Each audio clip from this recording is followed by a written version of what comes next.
For us at Enterprise, this is right in line with what we're doing in terms of bringing creative and comprehensive solutions with our faith-based development initiative to the table to bring financial capital and technical assistance to work with houses of worship who want to get new projects developed that bring new units online that help serve low and moderate income families. So the Macedonian really does represent that. When we walked into this project, we did recognize immediately that you have to have expertise to get anything done well. What Enterprise Community Partners brings to the table is really the relationships and the expertise to help you to do it well. The most essential element of any real estate development deal is the real estate. And so a number of houses of worship own land. Some own 2 or 3 lots. We have houses of worship that we're working with that own 50, 60 acres of land. It's not new. Houses of worship have been doing this for years. But what's unique, I think, about the Enterprise Faith-Based Development Initiative is being intentional and proactive about, 1, reaching out to the faith community, and 2, bringing together a range of products and services that will assist them. I'm a teacher and I volunteer in the community a lot. When I lived an hour away, it was very difficult for me to tutor, to come and help kids, for the kids to come to me.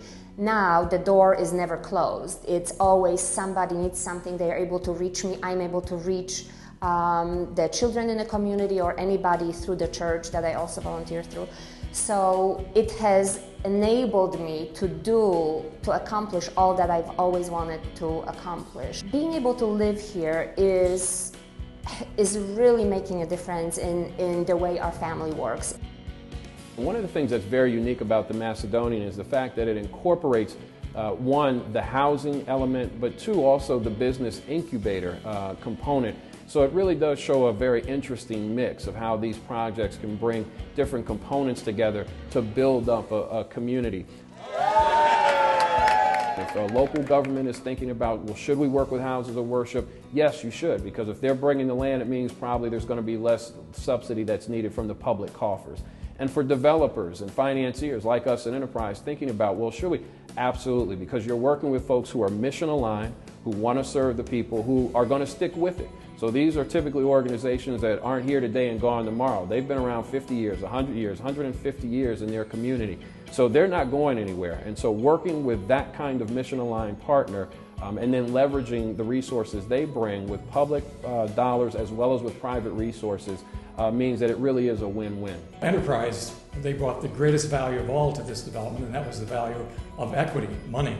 And that we built this at a time when it was difficult to find anybody who would buy the equity, who would buy the tax credits, and Enterprise came forward and made the deal work.